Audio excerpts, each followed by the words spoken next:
Hello, this is Ilapod and I return to this game, the house in Fata Morgana. I'm some kind of messed up with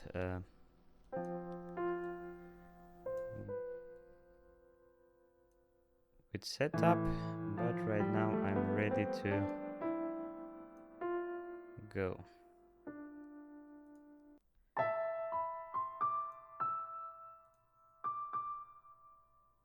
Last week I just didn't have enough energy to combine two games in a row, and on this week I prefer doing. I probably stop playing Wukong on streams and continue to play the house in Fata Morgana until it's done. Because it's a good reading practice for me again. And let's return to this mansion finally. It took me a while since last time.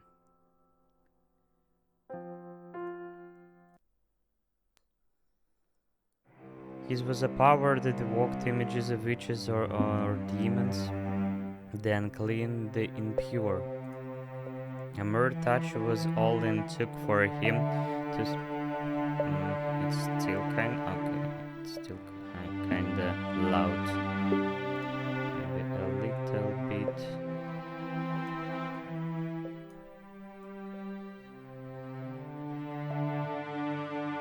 Maybe even something like that. A mere touch was all it took for him to strip man and beast alike of its life. Yet has quite a cruel streak of bestow such a power upon such a beautiful young man, and a strange power it was indeed, like something out of a fairy tale, like something confined to word upon the page. It seems otherworldly, unbelievable. Nevertheless, as he had demonstrated to the white-haired girl, his peculiar power were indeed real. That said, the world has its fair share of oddities. It just so happens that those curiosities that tend to remain hidden away knows only two of you. Although you have laid eyes upon a number of unusual phenomena yourself, Master, the doors to the past through which we have passed, this very mansion, and as a matter of fact, the two of us.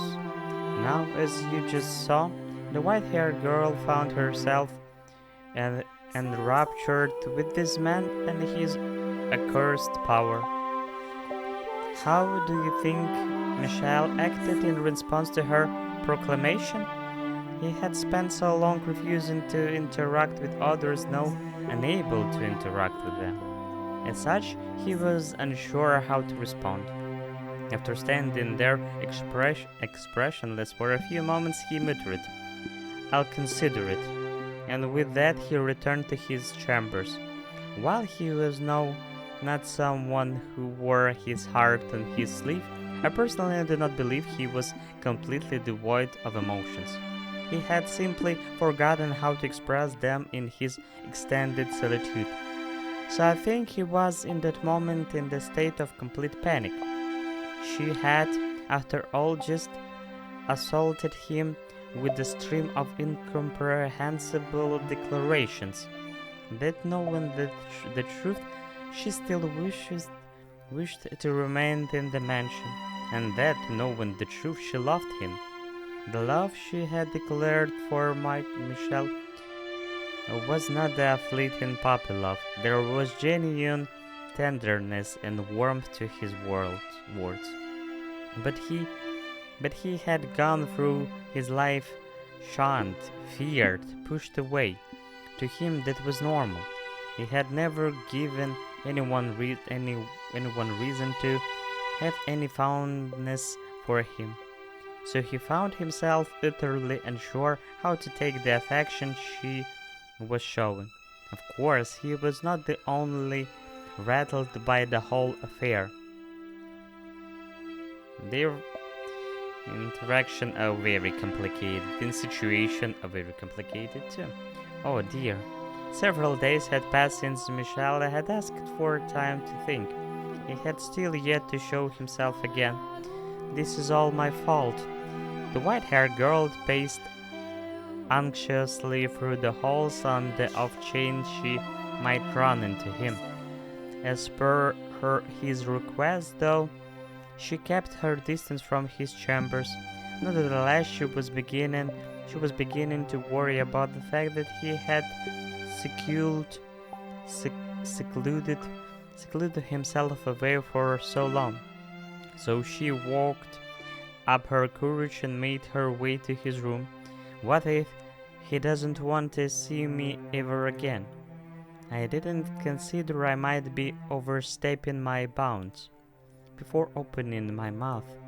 Every step she took was slow and laborious. Her mind raced with worry and doubt. I should at least tell him I'm sorry. Rather than out of a desire to know how he felt, she was compelled by guilt and a desire to apologize. After walking for some time, she arrived at the door, sitting in an utterly until hallway. She drew in a breath of musty air, then let it out, repeating the process several times. Next, she reached her hand up to knock on the door, then pull it back, also doing this a number of times. Oh, how adorable she was. I wanted nothing more than to give her a little nudge. After all, she was too sweet a girl for her worries to be anything but misplaced. Oh, I just can't find the courage. Maybe I should come back another day, but what's the point of waiting? I need to apologize and get the weight off his back now. She gathered her courage once more, this time determined that she would do it. The white-haired girl moved her small fist toward the door, which then swung open. I'm sorry. Please, you must announce your presence. I almost walked right into you. Are you in much of a hurry for a mishap? I'm sorry, and I believe I told you to stay away from my chambers. You did, so I spent a long time debating whether I would, but I decided I really wanted to tell you this. Oh, well, actually, I am too sorry. What? The other day I could barely manage to get the words in my head all the way to my mouth. There was no room in my mind for anything else. I shoved my own thoughts and fell into your face. Not considering that might not be what you wanted, just running non-stop, not thinking at all. I was terribly disrespectful to you, completely selfish. You are a kind-hearted man, I truly believed it. But you were only being courteous because you are a nice man. I'm sure you have little interest in the affection of a queer little girl. So I would love it if I could stay here. It could be a wonderful blessing. But if you really don't want me here, if my feelings are imposing upon you, then I apologize. I'm sorry, and I'll take my leave of this house. I'm sorry. Don't be. My mind went blank for a moment. What? I found it difficult to comprehend you. The other day, you were firm in your intention to stay, and now you say you'll leave without the struggle?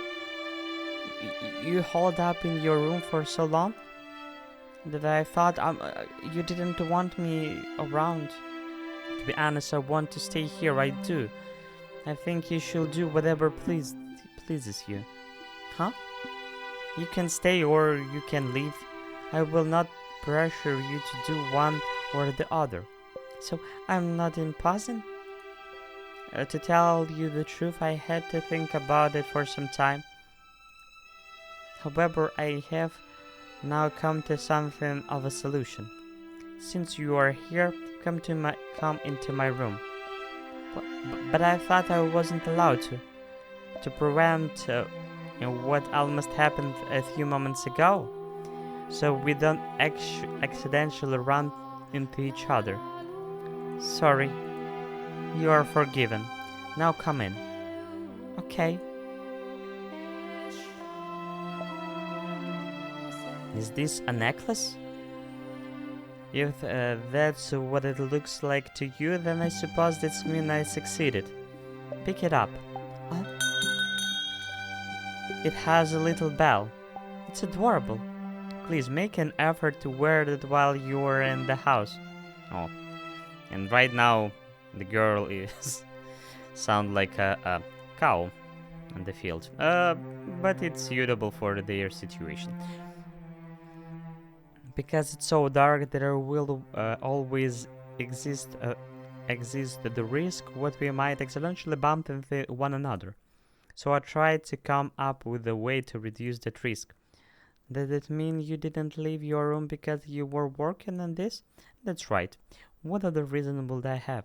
I think most people would assume it was because they had put you into a bad mood, or that you didn't want to see them. I have little sense of how most people see the world. I'm so sorry. I appreciate it though.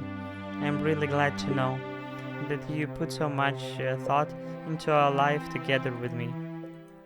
It would be difficult not to after the other day. I'm so happy right now. I can't think of any better word to describe it. I couldn't be happier. You are being dramatic. I'll tell you the truth. To tell you the truth, I feel a little bad about it. Why? It seems rather persistent to fix a bell to someone. You are not livestock, you are a person. That's why you turn it into a necklace? Thank you very much. I'll keep it on me at all times. I really truly appreciate it, Lord Michel. And don't call me Lord, please. Alright then, I'll just call you Michelle. And will you please call me Giselle? So the windows... What? If we could open the windows, never mind.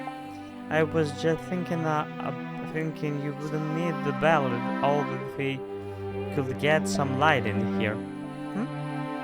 They can be opened? They're rusted shut. All the windows have been shuttered for as long as I've been here. I assumed you had boarded them all up. That was done long before I ever arrived. After so many years here, though, I hardly consider it an inconvenience anymore. It also serves to repel wanderers. Oh, really? Is there something odd about it? No.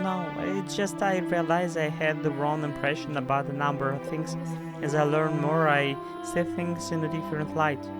See you in a different light. And I'm sure there's still plenty more for me to learn.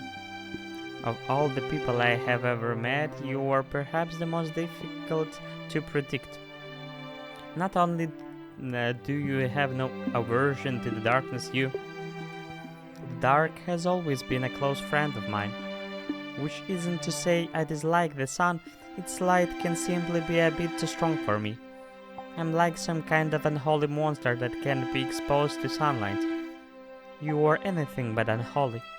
My name will suit you. Much better than me. Oh, it was a sweet moment for them.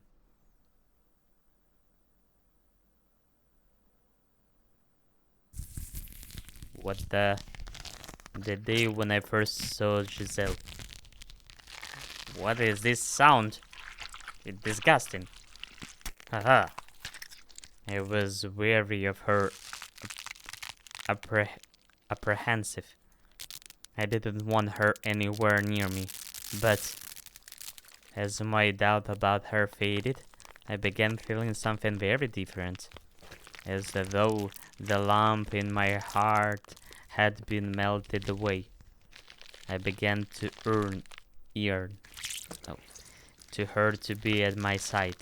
knowing full well it couldn't possibly knowing full well it couldn't possibly last, knowing full well how foolish it was, I found myself captivated by her. I found myself wishing to have her stay with me. Stop it, stop it, stop it now! It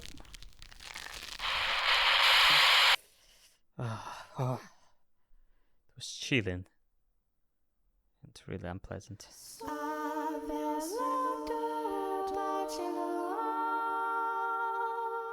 Thank you for change the scene.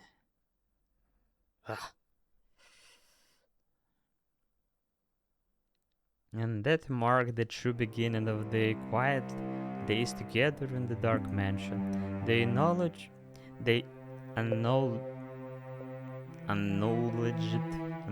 and accepted each other's presence, no longer isolating themselves, but actively, regularly convincing. As mundane as it might seem, it was something they had been unable to attain until then. Nevertheless, they were still somewhat fumbling around in the dark, with one another drawing closer and pushing away again. Michel, in his own ungraceful way, was beginning to open himself up to the things she said, and the white-haired girl was beginning to smile with greater frequency. They had taken to dinner together, dining together, and her wish of learning to read was being granted. He thought her, in the feeble light of a candle placed upon the table, the two sitting across from one another. Though Michel seems to be well educated, he had not been introduced in the art of teaching, so he found the process quite grueling.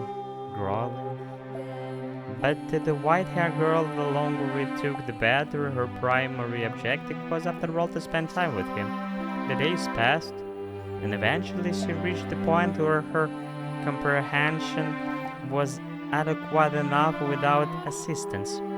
Her next request then was for them to read through a book together. Have you read every book in the library? No, I stopped looking at them after a while. Most everything I am sent is dull and informative drag. The diary of a lord, foolish make-believe tales. You are not fond of fiction, I take it? What value in there is the lies and fantasies of another? Stories can be invigorating. Tales of adventure can take you places you could never go. Legend of heroes, folklore stories of otherworldly phenomena. They can be terrifying, they can be exhilarating. They may not be real, but they give you a little glimpse into the author's heart, let you feel like you are seeing the same things they saw. You are a very empathetic girl. Fiction inspires nothing of the sort in me. However, perhaps long ago it may have been able to, although I can no longer remember what it feels like. I am sure it'll come back to you. You are not an empty man. Sorry, I am making you uncomfortable again. How about we read this book today? It appears to be a collection of legends. You haven't read this one yet, then? And that's good to hear. It'll be more enjoyable with a new experience for the both of us. It looks like it's a record of local legends. The book is divided into several sections, though it appears to be mostly superstitions. I'm curious what kind of stories this area has. The two of them were looking down the simple and decorated volume. As the white-haired girl had said, it seems to be a collection of local legends passed down generation to generation. They sat across from one another at the table, her turning the pages, and Michelle simply watching so as to not brush against her. Eventually, her eyes were drawn to a particular word on one of the pages, bringing her hand to a stop. The witch. The chapter detailed the story of a witch, or more precisely said, witch's her curse. The story went something like this. Story within the story. There once was a witch skilled in the dark arts. She lived a meager but peaceful life alongside the other villagers. But then a long drought struck the village, which the people blamed on the witch. The witch was sentenced to death, and as the fire blazed around her, smoke rose high into the air. The smoke soon became rain clouds, blessing the village with an end to the drought. The crops were revitalized, and the villagers fancied themselves heroes. However, the rain also brought madness upon the people. Though the earth below them was lush and fertile, the villagers were losing their minds, and they eventually began to take each other's lives. The witch still lived on, in the form of a curse. Many fell victim to the witch curse, though it did not only take, it also fulfilled people's desires. The villager had gone mad, but their wish for freedom from the drought had been granted. Thus, the legend has been passed down as follows. The witch will grant you wish in exchange for great sacrifice. As smoke in the sky, she watches down upon us from above. To reach the witch, climb from the heavens, but which heavens? But know that road is a road to destruction. People still believe the witch legends even now, I suppose, and that's why I face accusations of being a witch. This is not an area very welcoming to outsiders, especially one who stands out as much as you. What brought you to this region in the first place? Mine is a story I'm sure you've heard before. I was cast out of my house. I come from a very poor family. We could barely even afford to keep everyone fed. Being as weak as I am, it was only natural that I wouldn't be the first to go. I see. Why I don't understand though, is why the witch is said to grant people's wishes. That is to say, she had reason enough to hold a grudge, but not to give people things they asked for. All we have to go on in a few pages. There is no saying what might have been changed and added over time, and it's also almost certain the entire legend isn't written here. That said, if you are to accept everything as written, you can infer what the witch's reason might have been. And that is, if you truly want it that much, you can have it. But I'll make certain you suffering outweighed it. Despair that comes after a moment of happiness is far more agonizing than despair alone. I presume that is why the witch decided to grant people's wishes. That is one way to look at it. May I ask you something? Go on. When I first arrived here, you told me that the cursed witch used to live in this mansion. After reading this legend, I am now finding it hard to believe you made that up simply to scare me away. I appropriated the tale, nothing more. It is said the witch was born in this house. Quite the place my family found for me. But it was a clever decision putting me here, I think. Not many people are likely to come near a house with such a pedigree. But no, never mind. That makes sense. I suspect I know what she was going to say then. If the witch is said to grant wishes, then wouldn't that also attract people who so desperately want something? They do not care what price they must pay. And perhaps she was correct. Perhaps there had been those who had come to the mansion chasing after the legend, and perhaps they had encountered Michelle, touched him, and lost their lives, and that they in the garden he had said, many things are buried here. Perhaps that included such visitors. Who knows? Maybe. He needs to protect his living here. I wonder if the story might be more than mere superstition. Mere superstition. If the witch of legend really did exist, what would you do? I might be nice to talk to her, maybe. That's all, really? I feel a little bad for her, though. The only people who ever visit her are there to ask her something, after all. I can only imagine just how lonely that must be. I swear I cannot comprehend the way your mind works. Sorry. Although, if we are sure the legend is true, I have an idea what climbs toward the heavens might mean. Oh? The mansion has an observation tower. Or I suppose that used to be an observation tower. At any rate, it is quite a tall structure.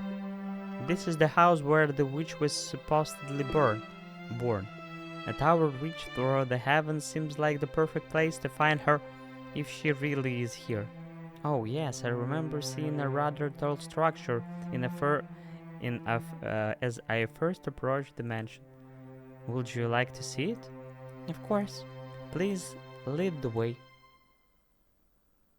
The two of them left the library and made their way to the room with the stained glass window. At the far end of that room were the stairs to the observation tower. The tale of the witch had piqued the white-haired girl's interest, inspiring her to put herself forward to satisfy that curiosity. She had, after all, been accused of being a witch herself, so she undoubtedly felt an affinity to the legend. What a sweet girl she was. And they go the same way up the stairs like master and the maid.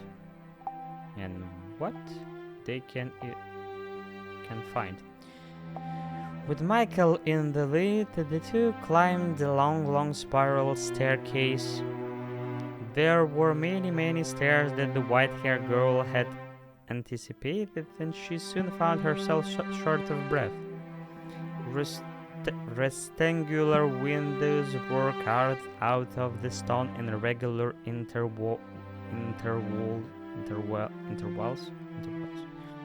Peering through one of them, she could see a village in the distance. A pleasantly cool, high-altitude breeze brushed across her face. After much climbing, they finally arrived at the top where a door made a particular rooted wood stood. Michael pulled open the door, revealing a small room with no windows or doors inside. This is the top of the tower? Despite it being called an observation tower, you could hardly observe anything from there. Her face contorted in confusion. The white-haired girl threw her gaze about the room. Glancing up, she saw only a darkened ceiling, and slightly below it a single small window through which shone a little ray of light. The beam cleaved through the darkness like the sharpened blade of a beautiful sword. The darkness draped over the rest of the room only served to make more impressive that solitary ray of light. It had a magical fairy tale quality to it. As if being pulled in by it, she drew toward the light. I suspect there was once a large window in this room. If you look closely, you can see seams in the stone of the wall. The color of the stone differs slightly on the either side of the seams. I presume something caused them to seal off the windows after it was built, though I don't know what that something might be.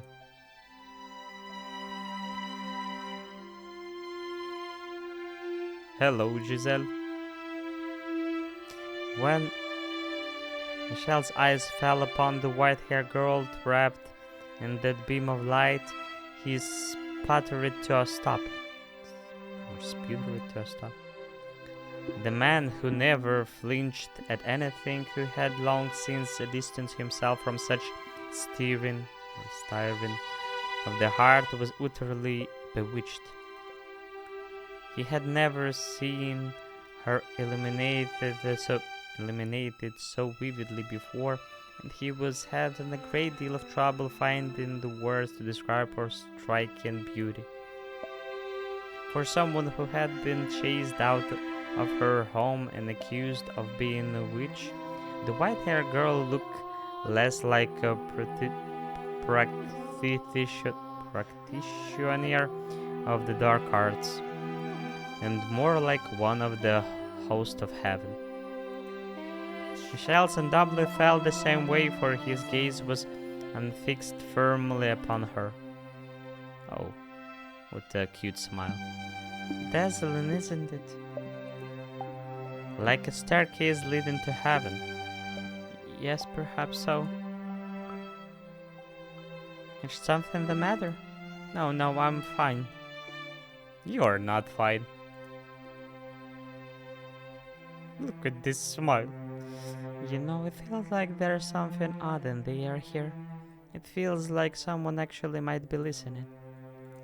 If the witch were to speak to you, what would you say to her? I would ask her to tell me her true feelings, to tell me what kind of person she was and what kind of pain she had to endure. I just want to know what she felt. This woman people branded a witch. The legend was written from a neutral perspective. It's possible she was a fearsome witch. It's also possible she wasn't. I get the feeling she was just persecuted like me and you. And like you, I truly am impure. Disagree all you want, but my touch kills. I'm a strange, incomprehensible, irrational creature. Or maybe I'm not even a living being, and that's why when I touch something that is, I bring them death. If only I actually were a witch. If only I actually had some kind of extraordinary power, regardless of whether it came from God or the devil, then I would be able to grant people's wishes. My wish needed to be granted. But it's what I want too. I wish to be able to touch you. Oh, what a sweet girl. I would be perfectly content with nothing changing, with us never being able to touch one another. I would be more than happy with that. But I'm allowed to dream, aren't I? It doesn't have to be in this life. I pray the day will come that we can get closer, even if it has to happen in another life. Happiness is very much a stranger to me. But am I allowed to dream too?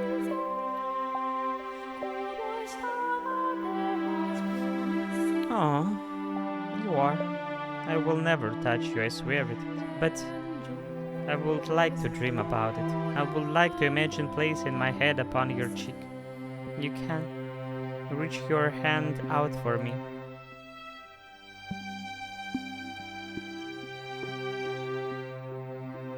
I will imagine it too. I'm imagining your fingers running through my hair, brushing up against my skin. I can feel your warmth. But one touch and you need to be careful about your dreams. And there was a wall between them, a wall they could not cross. For if they did, it would mean the white-haired girl to death, no matter how much they earned, earned, earned. For it, they could not touch one another, so they did so within the confines of their imagination, envisioning it in as much detail as they could manage. It was sad but sweet, a moment of pristine, untainted beauty. The two of them emanated serenity. As fitting as the word cursed might have been to the mansion as a whole, as the top of the observation tower, a pure bond was being shared. A fleeting moment between a young man with cursed touch and a kind-hearted, beautiful girl. The dream did not last long. No, for God is quite cruel. They simply wanted to be together, that was all. Their wish was hardly unreasonable. Only a quiet, peaceful life together. But misfortune was creeping ever nearer, its footsteps growing more and more pronounced.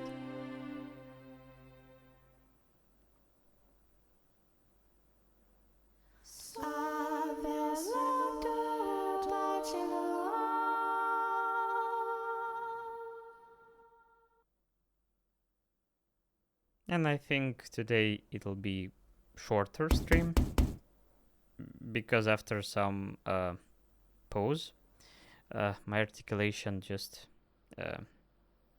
don't suitable right now, and may need some practice to return to even 1 hour stream. So I return to this game, I hope, on Friday. So see ya next time. Thank you for watching. Bye bye.